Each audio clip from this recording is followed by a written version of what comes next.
Now it's time for TIPisodes with quick tips you should know. Techniques you can implement into your workflow right here on A Tale, oh yeah, A Tale of Two Hygienists. All right, everyone, welcome to this week's TIPisode. We have an interesting take that we're going to share with all of you. The question I have for Dr. Rice is there or should there be a mandatory retirement age? And this all comes about because, as many of you know, if you're a longtime listener, my son wants to be a pilot. And I was speaking with Deb Carrier and about this idea that pilots at 65, at least commercial pilots, have to be forced into like a retirement. Like you cannot fly at 65 in one day because all of a sudden, I don't know if it's because you're not safe anymore or you're just, I don't know what happens on that one extra day, but it's like something happens at that magical age and you're made to retire. So first of all, Dr. Rice, thanks for joining me today. Hey, thanks for having me, Andrew. Let me ask this question because, content creators, we all think that we're unique and novel, kind of like comedians. We think that we came up with this new angle and stuff. Have you heard this question being thrown about in the dental forums before? You know what? I'm going to say it's pretty new to me now. Do have people sort of intimated that maybe some dental pros should duck out? It's past their time, sure. Yeah. As their hand gets very jiggly all of a sudden with that handpiece, right? Yeah, for sure. So let's talk about this. So the concept of like, where would you sit on, what side of the fence are you on? Are you on a pro, and it's not 65, but like at a certain point, like you just can't practice anymore? Or is that a terrible idea?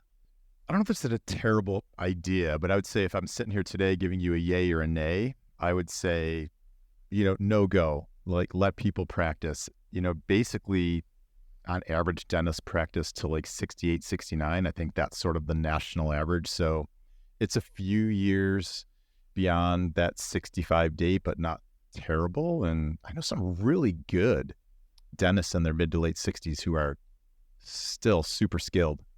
Do you think that at a certain point, and this is where I could see maybe a model of this happening, is, one of the concerns I would have would be like a shortage of dentists, right? If you're telling people, look, at 65 or whatever the magical age is, you have to be out, but then mostly it's like 68, 69. We're losing those, 4 years or so of real good production. Patients aren't going to have anyone to see them. And so to help with kind of something like that, do you think that transitioning them into like the education bracket, or maybe they're just owner doctors but not practicing and they're mentoring now, or maybe they're, doing the lectures and the hand skills component, like transitioning them into more of a leadership role at that age, as opposed to like just give them the boot? Would that help at all? I love that.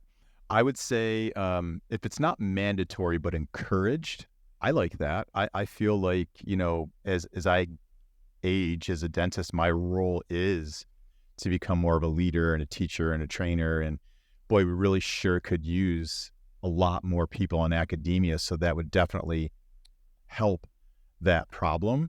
But, other than like a few jobs, like, so you mentioned pilots, but I mean, like law enforcement agents, I think, military, air traffic controllers, CEOs, they're the only people, and really by law, age discrimination, like, I don't know that it's ever going to be a thing. I think we're going to go in the other direction.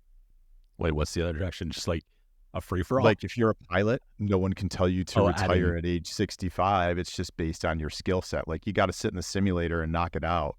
But to your point, like, why am I great today and tomorrow all of a sudden I can't fly a plane? Yeah. And let's be honest, they're not really flying the plane anyway unless there's a problem, right? Autopilot flies planes. Let me throw you like an additional thing that I've heard and seen, and get your opinion on this. So I believe it was told to me in Canada, dental hygienists have to recertify or something like that every 5 years. And I know that, as a pilot, you're certifying all the time on the different like planes that you fly and things like that. How would you feel about something like that in dentistry for not just dentists, but like all clinicians, having some sort of like a hand skills component that you have to recertify for? I guess if we're assuming that's for a public safety event. Yeah.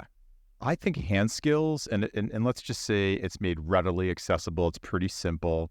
It doesn't cost me $5,000 every 5 years, because let's face it, in medicine, it's a moneymaker. That's what it is, Sure. right? I mean, you're not going to measure somebody's CE acumen by giving them a test. But I think if it was a like hand-eye coordination skills test that was really basic and easy to say, can you still do this or not? Sure. It's not a bad thing. I feel like I would love the idea of also some sort of like a mental acuity. No. They kind of make fun of that for like our aging politicians, right? Like you should take a test to make sure that you're still there.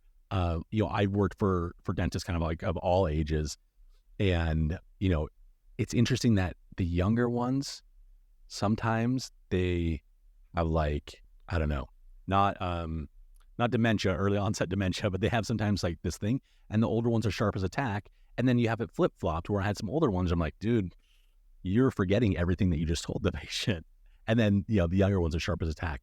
And so I think across the spectrum, I would love for something like that also to kind of be in the realm of possibilities for all clinicians as well. I mean, that would be great.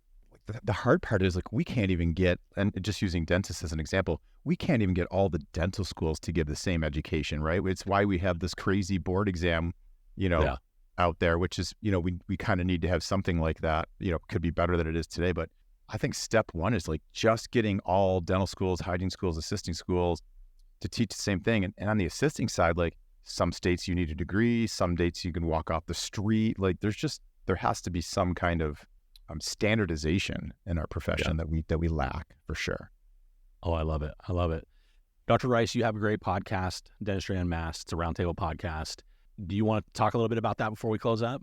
Yeah, I'd love to. Yeah, if you're a dentist, it's for you for sure. And if you're a team member and you'd like to know how dentists think, as well as trends in the industry, like where we're all going, man, I would highly recommend it. But I love it because, Dr. Pamela Maragliano Munoz and I, like, we just say it how it is, which means sometimes you're going to like what we say and sometimes you're not, but it will always be the truth. And there's just not enough truth floating around in dentistry these days.